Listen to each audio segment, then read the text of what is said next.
sex offender who raped his own daughter.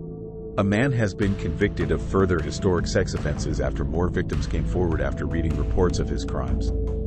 Teresa Haynes, 75, formerly of Matthews Way, Wootton, was sentenced to 6 years in prison at Reading Crown Court on Monday, following a 5-day trial. A jury unanimously found Haynes, who is known as Rev Haynes, guilty of 1 count of gross indecency towards a child and 8 counts of indecent assault of a boy.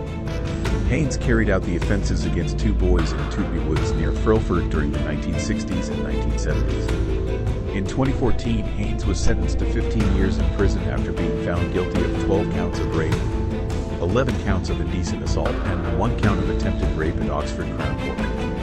Among his victims was his daughter Teresa Haynes, who waived her right to anonymity. After his conviction, she told the Oxford Mail at the time that she had forgiven him and that no amount of time in prison is going to change what he did. His latest 6-year jail term will run consecutively. Investigating officer, Cadet Sergeant Sarah Berry, said, "The victims showed tremendous courage after 50 years to come forward and report these heinous crimes to the police. I hope that the sentence will give the victims some resolution. I know that they have been hugely affected by these terrible crimes."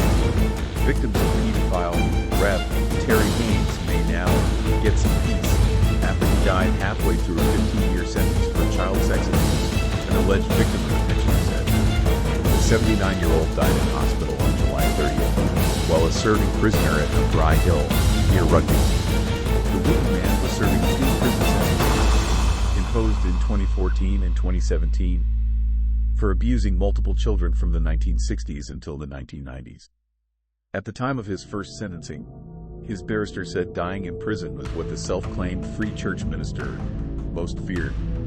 An alleged victim of Haynes urged other potential victims to come forward and speak about what happened. Raymond Chittick, who waived his right to anonymity to speak out, said, "It's not too late. It's never too late. He might not be here. He might have passed away. But there is still an opportunity to get what happened off their shoulders. While they may not be able to get justice, they might get some peace." Chittick told the Oxford Mail that he had been repeatedly sexually assaulted by Haynes from the early 2000s, starting when he was 6 years old. He was approached by the police in 2020, he said, after detectives found videos on Haynes' computer showing the pensioner raping the boy. The events in the videos tallied with night terrors from which the boy, now a man, was suffering. Thames Valley Police were said to have been investigating Haynes when the pensioner died. Mr. Chittick said he felt a certain relief that his alleged abuser can't hurt anyone else. He told the Mail, "He'd always tell me I'd amount to nothing, and by the time I was 18, I'd be dead or in prison. I'm not dead. I've never been to prison. I've got a family. I've got everything he said I'd never have. If I could face him, I'd want to say what he did could have destroyed me, but I'd be the life I'm proud of and happy. I would have told him that I got the life he always said I had." Thames Valley Police confirmed detectives received a report in 2020 of historic sexual assault and rape committed in the mid-2000s. Officers were investigating the following the death of the suspect. The report is now due to be filed, the spokesman said. In 2014, Judge Patrick Eccles condemned Haynes' gross hypocrisy in claiming to be a free church minister while also sexually abusing 2 children, including his own daughter.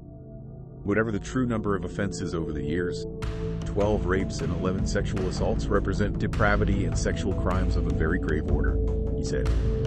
3 years later, in 2017, Haynes was given a further 6-year sentence after 2 boys recognized him from publicity surrounding the first case as the man who indecently assaulted them in Tubney Woods in the 1960s and 70s.